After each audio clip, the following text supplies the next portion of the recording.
vi presento gli ospiti di questa puntata. Paolo Pizzolato. Buonasera direttore, buonasera a voi tutti. Lavora da molti anni nel settore bancario, grazie Pizzolato. Pierangelo D'Azzotto, commercialista. Buonasera. Pierangelo D'Azzotto, segretario di Prima il Veneto, commercialista. Lei come la valuta? Allora, volevo fare una premessa prima di dire che sono d'accordo con la Meloni solo su una cosa. Meloni è diplomata in lingue, io spero che parli l'inglese o il francese o lo spagnolo, non so cosa, meglio dell'italiano, perché io quando parla mi sento straniero in patria, perché io ho 21 vocaboli, loro ne hanno eliminati alcuni li raddoppiano, faccio fatica a seguirla. L'unica cosa sul quale sono d'accordo con lei è che io come professionista non guardo mai le bozze, perché mi tocca studiare 3 volte, 4 volte, 5 volte, e poi quando arriva la definitiva non ti ricordi più quello che hai studiato prima, quello che hai studiato dopo. Un altro passaggio, che sia un governo di destra, che sia un governo di sinistra, io sono da quando ho la capacità di intendere e di volere, che non vedo una manovra strutturale. Diceva il mio insegnante di ragioneria nel 1969, se lo Stato incassa 100 spende 101, se incassa 1000 spende 1001. Il problema è questo. Il secondo problema della incapacità di una manovra strutturale è che il Paese è squilibrato ed è sotto l'egida, per non dire una parola più brutta, dell'Europa. Quindi c'è un vincolo di bilancio. Questo vincolo di bilancio va rispettato, volenti o nolenti. In un contesto in cui alcune realtà hanno dei privilegi, perché parliamoci chiaro, alcune realtà hanno dei privilegi, altre realtà invece devono sopperire ai privilegi di quell'altra realtà. Ricordo che il Veneto non ha creato mai, dal 1800 non ha mai creato un centesimo delle vecchie lire e neanche un centesimo di euro di debito pubblico. Però il Veneto, io, ogni anno do 4.000 euro di debito pubblico che pago a coloro che l'hanno creato. Vero è, come dice l'avvocato Mestriner, che nel 90 non si spendeva così. È anche vero però che c'è stato il passaggio in cui i bot sono andati sul mercato, mentre prima li potevano comprare soltanto le banche. È anche vero che questa situazione è l'onda lunga della situazione degli anni 90, perché tutti se la ricordano, io c'ero e me la ricordo bene. Mi ricordo anche che qualcuno disse, qualcuno ci ha già rubato i soldi di notte, e quindi non faccio nomi ma solo cognomi. Amato. Che sarà il capo della commissione della... Allora quando la Meloni dice agenzia della riscossione e non delle entrate, dice non lo si fa. Ricordo che 1 mese fa, 2 mesi fa, l'agenzia delle entrate ha spedito forse 1,2 milioni di avvisi di compliance, cioè hanno un retrogusto, come dire, stai attento, perché incrociando i versamenti del POS in banca risultavano maggiori dei corrispettivi dichiarati al fisco. Dopo un disastro, colleghi che corrono di qua, di là, i contribuenti spaventati, per esempio i tabaccai non battono scontrini perché vendono generi di monopolio, quindi loro sicuramente hanno il POS che è più grande, i cassi POS più grandi dei corrispettivi dichiarati. Dopo un certo punto si rendono conto che, dicono loro, ma non so, che c'è stato il sistema bancario che ha duplicato gli invii. È come se la sono liquidata mandando una seconda lettera dicendo scusate, ci siamo sbagliati. E questo non va bene, perché allora o siamo come dire, contribuenti o siamo servi, nel senso che non c'è come posso dire biunivocità nei comportamenti padrone-schiavo. Ecco, e quindi questa manovra che la sta facendo la destra è precisa di quella che stava facendo Draghi, è precisa di quella che stavano facendo altri, perché in realtà il vincolo di bilancio impedisce di fare una manovra strutturale. Perché non si può fare strutturale? Perché troppe sono le clientele in questo Paese, perché siamo tutti d'accordo di mettere a posto le cose, ma da chi cominciamo? Da me? No, cominciamo da lui dice ma da me? No, cominciamo da lui, e ci fa il giro dell'oca e non si riesce a creare una manovra strutturale, perché la fine di questo di questa storia è il fallimento del Paese, perché come diceva un amico mio, sono falliti e non se ne sono accorti. Quindi non c'è soluzione governo di destra, governo di sinistra, non c'è la possibilità di fare un qualche cosa di strutturale per cui il Paese andrà in declino sempre di più, poi ci compreranno con 2 lire come la Grecia qualche anno fa e non vedo una soluzione, perché non c'è nessuno che si prende la briga di farlo, ma soprattutto non c'è nessuno che può farlo perché l'Europa ti dice questo sì, questo no, questo sì, questo no. Grazie Del Zotto. Paolo Pizzolato, una vita in banca, e qui c'è il discorso dei risparmi degli italiani sempre un po' in pericolo quando si parla di patrimoniale, quando si parla di prelievi forzosi. Questo governo attenterà ai conti correnti prima o poi, o comunque aumenterà le commissioni. Cosa farà Pizzolato? Facciamo una premessa molto ruvida. Sì. Qualunque governo in questo momento che possa essere eletto in Italia è succube di quello che potrà dire o che potrà dare l'Europa. Mettiamoci in testa questo, soprattutto per i nostri telespettatori. Noi non contiamo praticamente quasi più nulla. Perché dico questo e faccio questa premessa?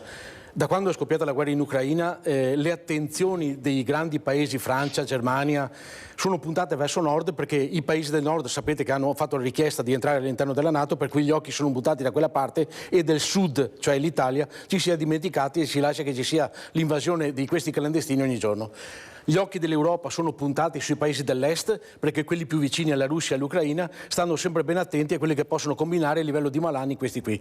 Per cui siamo stati logicamente un po' snobbati ultimamente e tante nostre richieste vengono completamente tralasciate.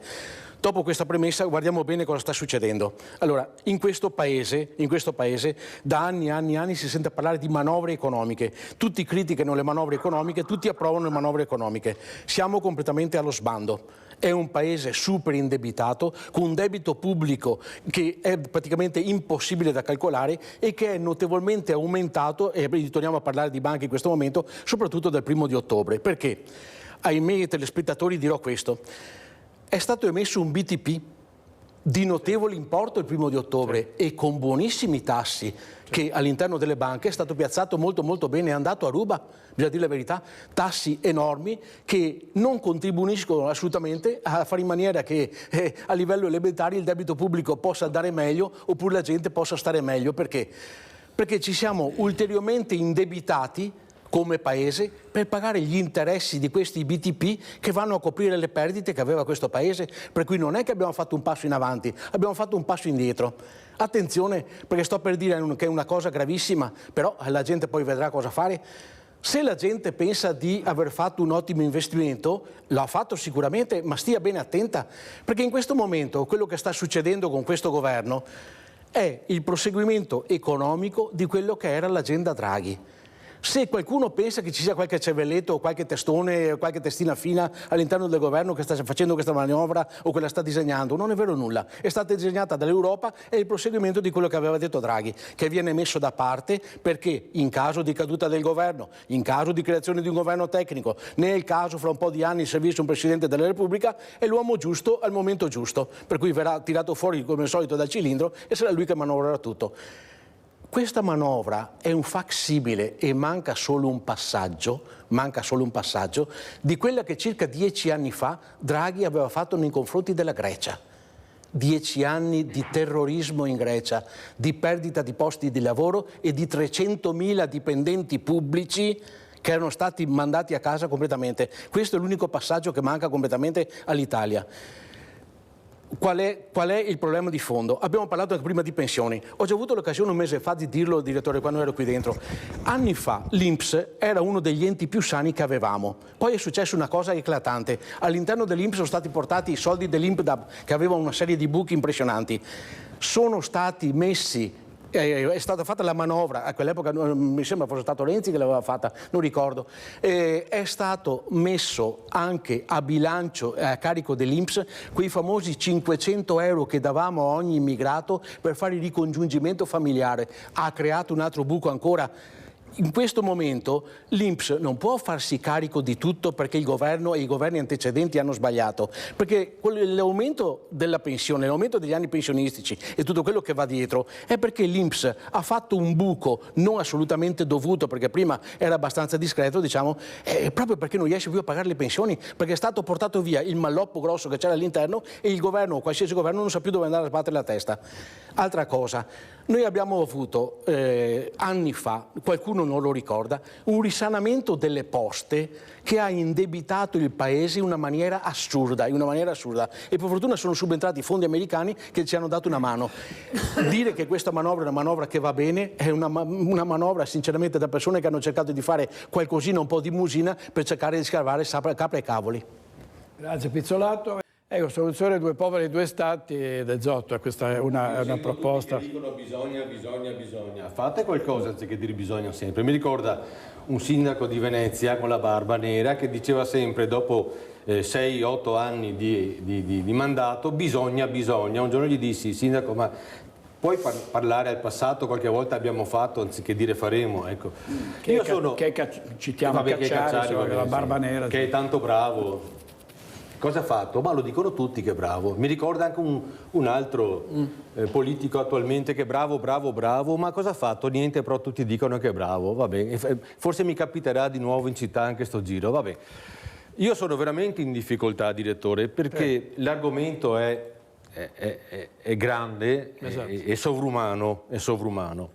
Io però mi soffermo su due cose. Primo, storicamente, io non voglio approfondire per non prendere posizioni sulle quali potrei essere attaccato personalmente o politicamente, però un tot di anni fa questa situazione è stata creata da un qualcuno che si è tolto il peso da casa, punto, che sono sempre i soliti, quelli che hanno, per fare un dispetto alla cattolica Austria, hanno creato l'Italia.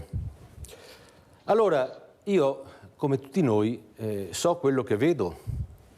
Io mi informo, cerco soprattutto di controinformarmi, ma è difficilissimo controinformarsi, perché se non sei nel pensiero, nella mainstream, nel pensiero comune, sei un disadattato. Allora, gli ultimi 3 episodi che mi vedono così perplesso sono la situazione sanitaria di 3 anni fa, il problema Russia-Ucraina e il problema attuale. Russia e Ucraina non se ne parla più, non se ne parla, certo che no. Dai radar, deve essere finita la guerra. Perché devi fare audience, allora in questo momento tira di più parlare d'altro.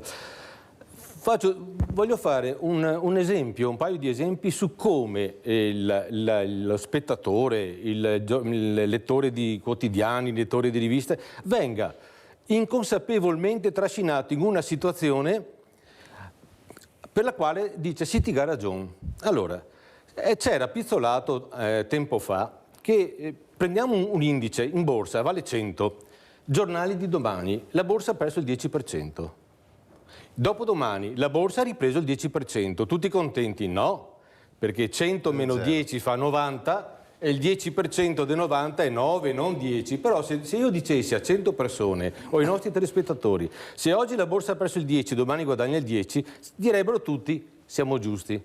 Altra situazione, un'estate stranissima, era dal 1961 che non faceva così caldo, quindi nel 1961 faceva caldo come quest'anno se non di più, però la gente fa la memoria del pesce rosso come si diceva. Poi ci sono le anime belle, il Monte Bianco ha perso 2 metri di altezza, sì, ma se 2000 anni che scavi la ghiaia nei fiumi, pensi che la ghiaia arrivi come la manna? Faccio l'ultima che è la più divertente, il Colosseo. Se io chiedessi a 1000 persone perché il Colosseo è in quelle condizioni, mi direbbero i barbari, i terremoti.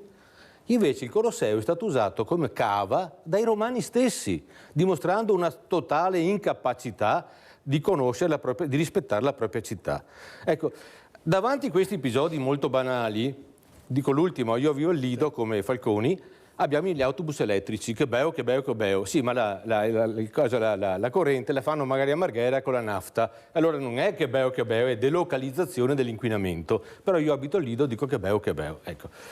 Per cui fate queste premesse che possono sembrare anche, come dire, molto banali, davanti alla tragedia, quest'ultima tragedia, perché poi La precedente era tragedia come questa, no? Perché una settimana fa, parlavamo della tragedia dell'Ucraina. Però poi io guardo i personaggi e interpreti e mi faccio delle domande che non voglio fare qua questa sera perché, come ho già detto, altrimenti passo per anti e non voglio essere anti. Però se io guardo le persone, la loro storia, la loro provenienza, eccetera, eccetera, capisco molte cose che magari una visione superficiale ti fa bypassare, ti dice sì, ha ragione questi, ha ragione Palestina, ha ragione Hamas, no, hanno ragione gli ebrei, no, ha ragione Zelensky, no, ha ragione Putin. E Biden è sempre dietro. Sul Corriere di Trentino, famiglia Mattino e Nuova Venezia, c'era, non mi ricordo come si dice in termini tecnico, il quadratino in alto a sinistra vicino al titolo. Diciamo. Ecco. La Meloni è andata a Washington a prendere ordini come si è sempre fatto da De Gasperi in poi. Scritto su un giornale. Allora siamo servi dell'America, diciamolo. Perché e allora sul giornale? No, perché hai il coraggio di scriverlo. Hai il coraggio di scriverlo. Ma perché è vero? Sì, perché è vero, da De Gasperi in poi siamo andati da De Gasperi in poi, e se tu osservi, ma pochi lo dicono, quando un premier viene fatto premier, fa sempre fa due viaggi, per essere legittimato a fare il premier. E qua mi fermo. A Washington ovviamente, sul secondo mi fermo. Doveva andare a Mosca. Sul secondo mi fermo, no? Il direttore che ha molto capito bene il direttore. Allora, sei tu che non hai capito. Via tank israeliani entrano a Gaza, bombardamenti e combattimenti al confine, quindi i tank sono entrati. Non è un'invasione di terra, gli Stati Uniti e l'ONU, tregua umanitaria. Paolo Pizzolato, tutto questo ovviamente ha delle ripercussioni enormi sull'economia, sull'Occidente, no? In questo momento.